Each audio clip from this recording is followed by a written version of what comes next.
लपसी और तपसी की कथा। एक लपसी था और एक तपसी था। तपसी हमेशा भगवान की तपस्या में लीन रहता था। लपसी रोजाना 1.25 सेर की लपसी बनाकर भगवान का भोग लगाकर जीम लेता था। एक दिन दोनों लड़ने लगे। तपसी बोला, मैं रोज भगवान की तपस्या करता हूँ, इसलिए मैं बड़ा हूँ। लपसी बोला, मैं रोज भगवान को 1.25 सेर लापसी का भोग लगाता हूँ, इसलिए मैं बड़ा।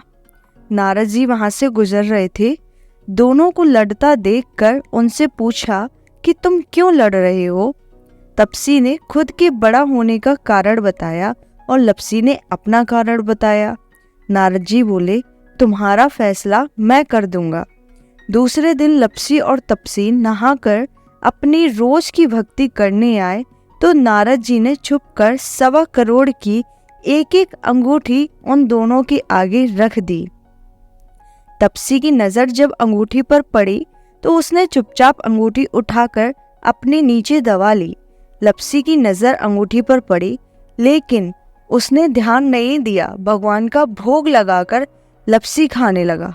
नारद जी सामने आए तो दोनों ने पूछा कि कौन बड़ा, तो नारद जी ने तपसी से खड़ा होने को कहा। वो खड़ा हुआ तो उसके नीचे दबी अंगूठी दिखाई पड़ी।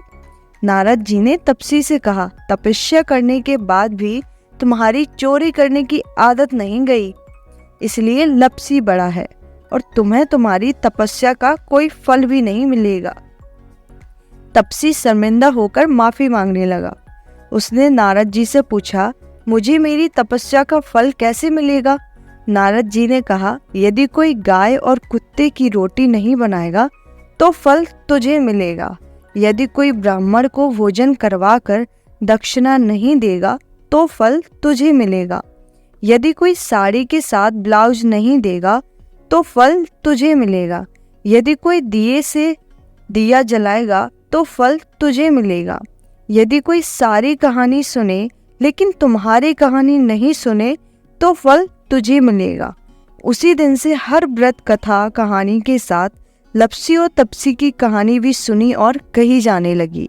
वीडियो पसंद आया हो तो सब्सक्राइब, शेयर और ढेर सारा लाइक करना ना भूलें। धन्यवाद। जय हिंद।